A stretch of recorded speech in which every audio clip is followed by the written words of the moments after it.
Hey everybody and professor who's watching this. This is Chris Rhoda, and we're doing our 6th lab today. We're working on Charles' Law lab, which for this one, we have to provide a few things, but that's not a big deal. What we're going to be doing on this lab, as you can see, this is what we need for it all. I have some of it set up. I'm about to turn on the water to start heating it up. But basically, we're gonna take our syringe. I've already marked it up to the halfway points, if the camera will focus on it. There we go. I got it up to the 5 milliliter line right there. I'm using the top part of that double line here as my marker for the point, instead of the bottom or that very tip right there.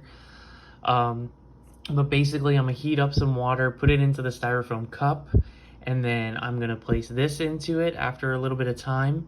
I'm gonna try to push down on it. What I think will happen is basically, as I push down and release, instead of it just going back to the 5 like it is right here, it's actually gonna go farther than that. It's gonna return, I think, when it's in the hot water, it's actually gonna come up higher, closer to the 10 line over here, mainly because once the air has been sitting in the hot water for a little while, it will start to excite the air molecules, start everything to move faster and all that kind of stuff, and therefore it'll increase the pressure inside of the syringe, which once I release the syringe is why I think it will go farther down.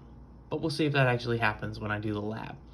The second thing we're gonna do with the lab is we'll refill it with air, dry it off a little bit, kind of give it a little bit of time to get back to room temperature, and then from there, I'm gonna fill the styrofoam cup with ice and water. I'll try to crush up some ice myself because I don't have a machine that'll make crushed ice for me, but I'll make it work. So once I put that in there, I'm gonna repeat it and have it marked up to the same point on the 5, stick it in, obviously with the cap on, not like this. Stick it into the water, let it sit there for about 30 seconds, I think is what the directions say here. Yes. 30 seconds, sitting it in there. I'm gonna use my phone as the stopwatch for this. And once I do, and I push it back down, I think what'll happen with the cold water is that once I push it back down, it'll either stay where it is, or it might actually compress a little bit farther. I think for the most part, it'll stay where it is. It might come back, retract a little bit towards the 5, but because the cold water will slow the molecules of the air down, what I think will happen and what I think should happen to the syringe is that once I compress it in the cold water, it'll stay in and or close to where I end the syringe. I probably won't end with it all the way here, mainly because I'll have the cap on, unlike right now, so I won't be able to force out the air, which is part of the point. But once I compress it, I think it'll actually stay where it is because the molecules will be slower, and so it will allow the temperature, or it'll allow all the molecules to be pushed down and compressed into a smaller volume inside the syringe, rather than when it's at room temperature, or when it's at in the hot water, or after being in the hot water for a little bit. Now we did have to graph out a little bit on our problems here. I've already done that and done the pre-lab questions here, but basically this is my first graph right here off of table 1 with the ordered pairs.